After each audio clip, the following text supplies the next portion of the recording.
Here we go. On the phone now with Scott Priester, Reimersburg, Pennsylvania native, Western Pennsylvania 410 sprint car competitor for many, many years. Actually, Scott, I think you've been racing for longer than I've been alive, man. What do you say? Yeah, I think you're right, probably. I think I've been racing since I could walk, pretty much. Yeah, I was gonna say, how long have you been in the 410 ranks now? This is my 27th year. 27th year behind the wheel of a Yeah, 410 I sprint was car. I was one of the young pups originally, one of the younger ones around at one point. How did you get into it? I raced go-karts for 4 years. I mean, actually, I raced with almost a lot of the same guys that I'm still racing with now, actually. But when I was 9, started racing go-karts full time. We raced a lot up until I was 13, and then actually at age 14, my dad built me a full size race car, modified, and that was when the 6-cylinder modified class was in, and I was supposed to drive it at age 14, which I did, but my dad was an ex-racer, and he decided it'd be a good idea to try out the car at the beginning of the season, the Uh first night of Lernerville in April, just to make sure everything was all right with it, and I didn't see the car again until September. oh. So I raced the modified 3 nights when I was 14 years old, and then at that point, my dad had bought a business, and we kind of had to step away from the race cars for a couple of years. And but at age 17, I was back in a sprint car on a racetrack, but no more heavy modifieds. Into a sprint car right off the bat. So you're racing 410s right around Western Pennsylvania. Generally the same tracks that you're racing at today, right? Lernerville. You spent some time at Challenger when they raced 410s, I understand. Mercer. I mean, you've been kind of been all over the place, haven't you? Yeah. Raced a lot of the same places for sure. I mean, we technically didn't call them 410 sprints back then. I didn't have a 410 engine. I mean, we just had what we had. I mean, we had a little 350, 360 that we ran. But in 1987, when I was 18 years old, I actually ran 57 races. We ran all over the place: Pennsylvania, Ohio, Indiana, West Virginia, Maryland. I mean, but we raced Friday, Saturday, Sunday. Pretty much an 18-year-old's dream come true. I worked on race car Monday through Thursday and raced Friday, Saturday, Sunday. We raced Lernerville on Friday, and actually at that time was the old Tri-City before they changed it. That was the final year of Tri-City I raced at before they shut it down. On the full rock strewn cool place up there.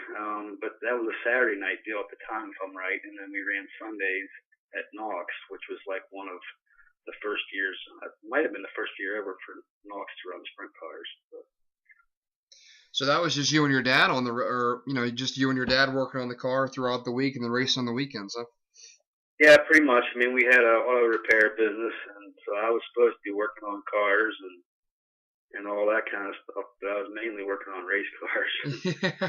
Yeah, I had a pretty good time of it, and did some traveling that year. I mean, I won my first race that year too, and so right off the bat we had success, and so we just raced a lot. When the tracks closed around here, we found places to go and just got around everywhere. I mean, I raced out east when I was 18 even, and made it to Fremont and Wayne County, and went to a show out in Indiana, and ran Hagerstown, Selinsgrove, Fort Royal. So got quite an education at age 18, way back in the day. Do you remember where your first win was at? It was the Sportsman's. The Sportsman's was my first win. There was some good competition there, though, so I don't want to downplay it. I mean, it was their first year, so they weren't getting full fields of cars. But that year we actually finished second in points at Knox, third in points at Tri-City, and I believe ninth at Lernerville. So for an 18-year-old kid, it swelled my head pretty good. I thought I was an outlaw driver anytime soon, because that was basically my first full year. I raced when I was 17, but only just a handful of races in an old piece of junk. So let's fast forward a little bit here to recently, the past couple seasons, especially from 2011 on. You're not only racing your own car, the familiar number 11 that I've seen since I was a little kid running around Western PA, but you've teamed up with somebody else in Western Pennsylvania, a notorious owner. I mean, she's been a supporter of sprint car racing for as long as I can remember. And why don't you tell us a little bit about how where that started and how that really came about?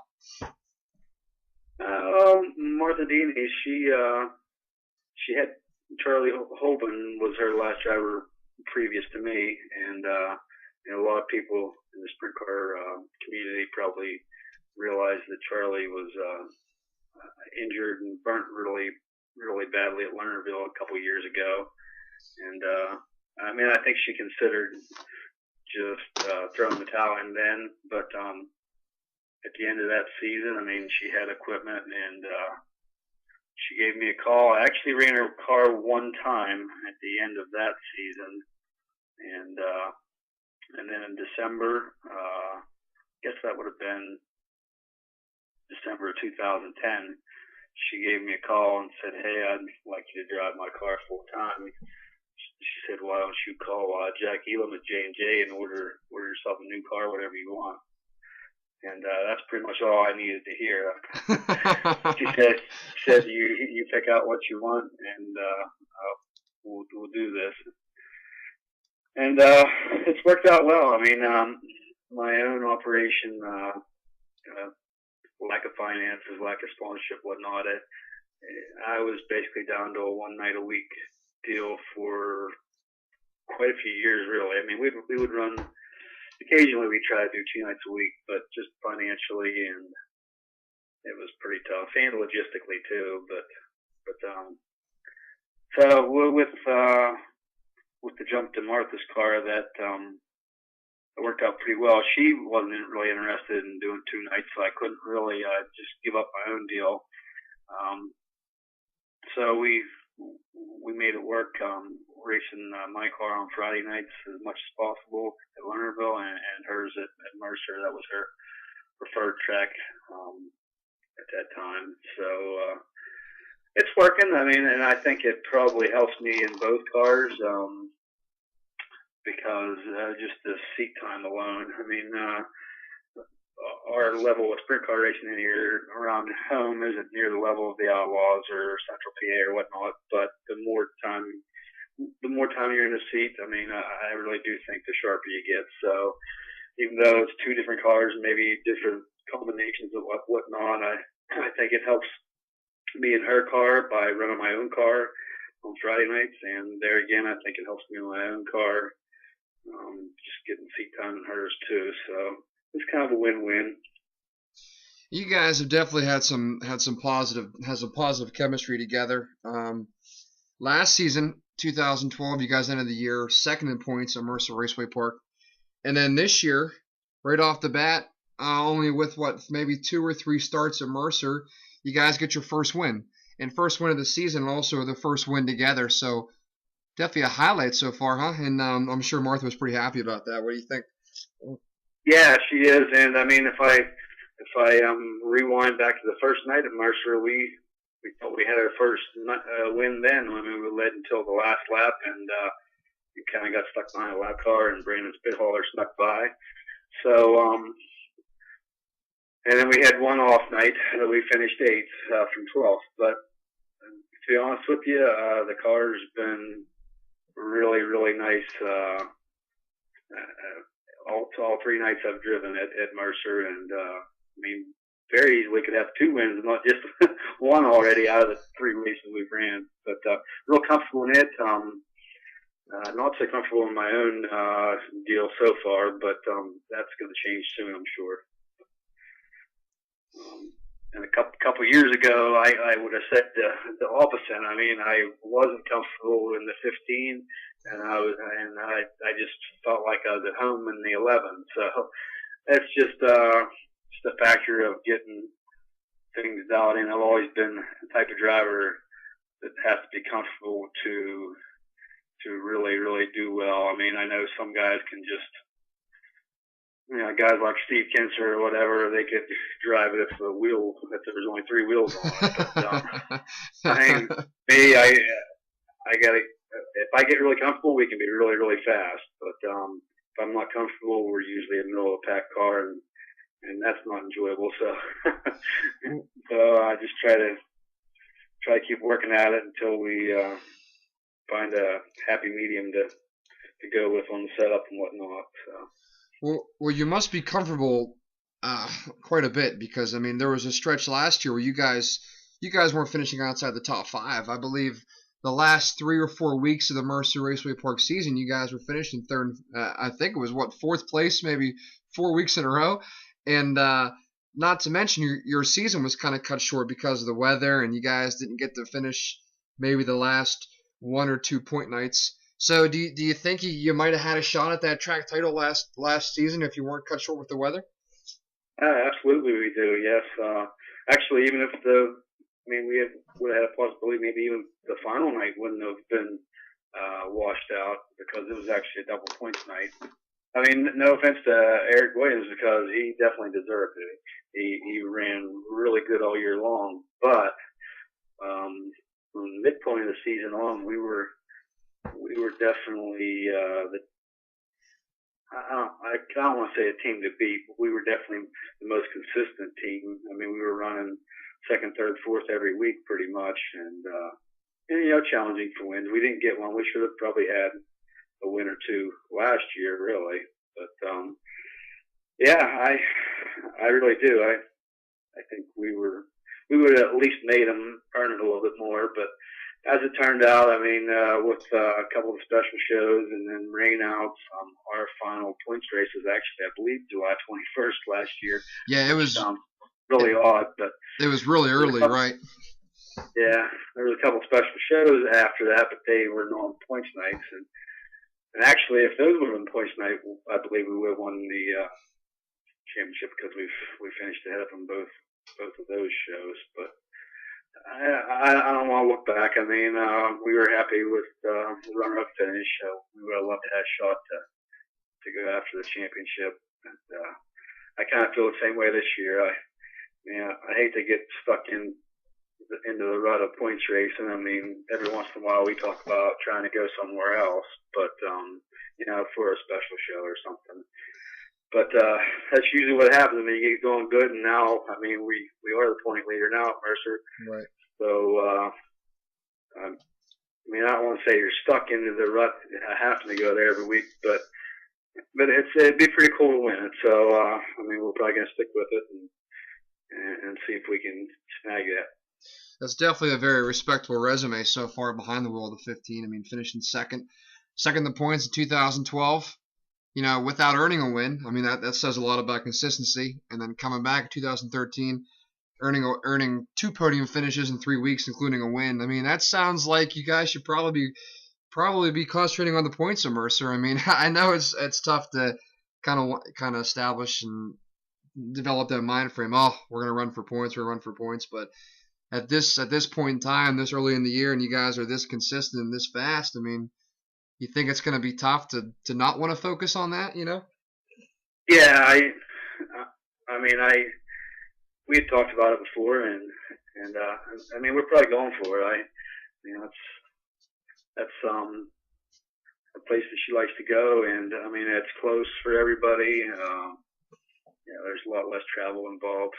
At Martha's advanced age, she's not real super interested in long road trips, so it works out, and at one time, a few years ago, I was not a huge lover of Mercer Raceway. I mean, I guess I would say I kind of struggled there, and we never ran there regularly. We just pick and choose races. Every once in a while, we'd run out there, but so I was never I was never that great there. I don't think. I mean, we had a couple of decent runs, but but I was never a huge fan. And I mean, the way the racetrack's been this year, I just been having a blast up there. Some of the guys were complaining because it was a little rough, but I like to do wheelies and stuff. So. And I'm sure the fans enjoy it too. That's for sure. Huh. Yeah. So it kind of fits my driving style. I think the way it is right now, and I'm getting really comfortable with the place. I used to hate turn 4. I've been up several brand new top wings at that place back in the day with my own car, and I just couldn't get off of turn 4. We get the fence. So I'm guessing that looks like it's going to be the outlook for 2013 is running the Priester Racing 11 on Friday nights, and then just concentrating with the 15 on Saturday nights. Correct? Yeah, that's definitely the plan. I mean, my deal is a little bit more up in the air than hers, just for the fact that my finances are super tight, and we have one race car and one engine at the moment. Martha has some good solid equipment. I mean, there's nothing trick, nothing super lightweight or anything, but we have good solid stuff, and she does have a spare engine in case something ever would go wrong with this bullet that I got under the hood right now. But I mean, I think we're set really. And I have the best equipment I've ever had of my own right now, but I have what I have, and if I were to tear stuff up, I would guess I'd be in trouble. But once we get it dialed in, we have thoughts of maybe making a trip or two with our car on an off night or something, and maybe playing up a little bit, hitting some all-star shows. We think that we can be a little more competitive qualifying and whatnot. So I hope to do the Delmar Memorial this year at Lernerville, and probably the Outlaw Show in September there. So we're excited. I just need to get my car comfortable like I am the 15, and then we'll be in good shape. So. Speaking of upcoming schedule, let's talk about this week, Memorial Day weekend. You got something different in store. I understand you might be taking the wings off on Saturday night for the Buckeye Outlaw Sprint Show. I mean, I'm hearing that could be a rumor, but it could be true. What's the story behind that? Yeah, I think there's some truth to that. I mean, I've always enjoyed it. I mean, I've not done it a lot lately, just because there hasn't been the opportunity, or just didn't have something ready to go. And I mean, until just recently with the Boss Series, we really didn't have any races to run. I mean, we would maybe run one time a year or once every 2 years or whatnot without the wing. I used to say usually by the end of the feature, that night I was getting pretty darn comfortable, and then we wouldn't race again for a year without a wing. But I'm excited. I mean, as long as everything goes smoothly on Friday night, we're going to change the car over Saturday morning and rip the tin and stuff off of it, and go up there and go top of Saturday night, and just try to have some fun, like the traditional sprint car thing, just the good old days of basically, I guess. I'm not going up there with any huge expectations or anything, just go up to have fun, and usually when I'm in that mode, I usually do pretty well too. So you've run non-wing shows there before in the past? I have, yeah. Never had a ton of success at that place without a wing, though. I remember being super fast there once or twice, though, and having problems. I know the one night we actually had 2 flat tires. Had one flat and then had another flat. One of them was a brand new tire I had just mounted up. And then one other night we were really, really good, and somebody flipped in 1 and 2, and it ripped the whole front axle assembly out of it. And I know I was already into the top 5. We were really, really coming to the front from 12th or so, and I ran over during the crash. I ran over some of the debris. I believe it was like the whole front axle assembly that I ran over and damaged the car. So a couple of times we've run good, we've not finished, and I've been close to a couple other wingless shows. We ran second to Jamie Smith at Knox for I think their one and only wingless show. That was quite a few years ago. And but to run second to him and almost pass him on the last lap was a pretty big deal because he was really good without the wing. And I ran second at the Tri-City show. It was the one and only Wingless Warriors show. I believe that's the name. The Potter woman that had the series that she wanted to start, and she had one show up at Tri-City, and I led it for a while, and then it was Tommy Corson, and we're going back. I don't know, Scully Vanilla won that one, I believe. But it was Tommy and Scully Vanilla and me going back and forth. Everybody said that was one of the best races they had ever seen, and that was on the big half mile up at Tri-City without a wing. And I remember it pretty well. I think that's probably close to the most fun I've ever had in a sprint car ever in my life. So, I've enjoyed the wingless over the years. Just haven't had any results lately to show for it. So. Well, Scott, I appreciate you giving me a call. I appreciate you talking to me tonight about some things, and I know you got some people that you want to thank, and then some people that you need to thank. So, if you want to take the time to do that, you can right now. I'll do that. I mainly need to thank my family because they put up with my nuts schedule as far as trying to work a full-time job and keeping 2 race cars going in 2 different parts of Western PA, and I mean, I still try to mow the grass and that kind of stuff too. But and my wife Carla and my son Corey and Kirsty, they're super supportive. And as a matter of fact, my 2 kids are into the races so much that even if I'm not racing, they're liable to show up at the races. And then my mom and dad still help me a lot.